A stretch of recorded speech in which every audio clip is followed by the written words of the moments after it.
بہت سارے ہمارے بہنیں ہیں، ہمارے بھائی ہیں جو یہ کہتے ہیں کہ یوٹیوب کے اوپر یا فیس بک وغیرہ کے اوپر لائیو آیا جائے اور لائیو سوالات لیے جائیں اور ان کے جوابات دیے جائیں۔ تو میرے پیارے بھائیوں، میری پیاری بہنوں، بات یہ ہے کہ لائیو آنے میں ہمیں کوئی مسئلہ نہیں ہے، ہمیں کوئی پریشانی نہیں ہے، لیکن اس کا فائدہ نہیں ہے۔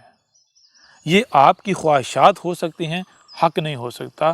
حق یہ اس وجہ سے نہیں ہو سکتا، مثال کے طور پر ایک شخص جو ہے جس نے ابھی اسکول میں داخلہ ہی نہیں لیا، وہ اگر آ کر سوال کرتا ہے براہ راست میٹرک کا، ایف اے کا، بی اے کا، ایم اے کا، تو مجھے یہ بتائیں اس کو کیسے جواب دیا جا سکتا ہے؟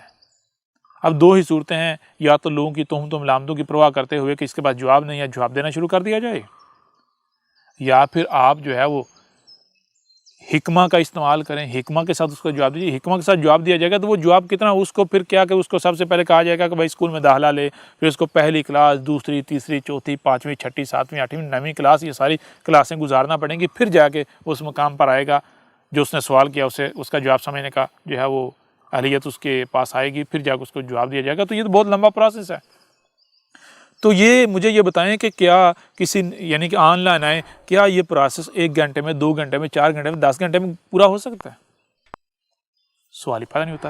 ہاں البتہ اگر کسی نے ساری دعوت سن لی ہے، الکتاب پڑھ لی ہے، ڈاکومنٹری دیکھ لی ہے، ویڈیوز دیکھ لی ہیں، اس کے باوجود اگر اس کا کوئی سوال ہے تو بلا شک و شبہ اس سوال کا جواب دیا جائے گا۔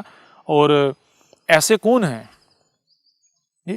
ایسے تو پھر وہی ہیں جن کے ساتھ لائیو آ کر بات کرنے کی ضرورت ہی نہیں۔ کیوں؟ ایسوں کے اندر تو صبر ہونا چاہیے، ٹھیک ہے نا، صبر ہونا چاہیے۔ ان کو جواب اس طرح دیا جائے گا جس میں ہدایت ہے، جس میں ان کے لیے بہتری ہے، نہ کہ خواہشات کی اتباع کی جائے گی۔ ان کو اپنے اندر خواہشات پیدا نہیں کرنی، خواہشات نہیں پالنی، اور یہ نہیں چاہنا کہ ہماری خواہشات کے اوپر چلا جائے، ہماری خواہشات کی اتباع کی جائے، بلکہ انہوں نے اپنے اندر رب کا رنگ لے کر آنا ہے، اپنے آپ کو رب کا وجود بنانا ہے، رب بنانا ہے، ٹھیک ہے نا، اپنے آپ کو الصبور بنانا ہے، الشکور بنانا ہے، العلیم بنانا ہے، العزیز بنانا ہے، الحکیم بنانا ہے۔ یہ بنانا ہے، نہ کہ شریک بننا ہے، خواہشات کی اتباع کرنی ہے، شیطان بننا ہے، ٹھیک ہے نا۔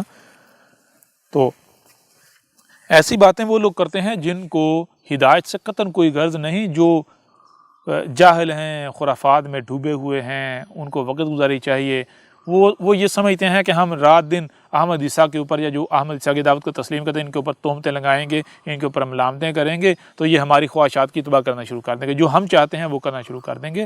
تو یہ بھول جائیں، ان کو کرنے دیں۔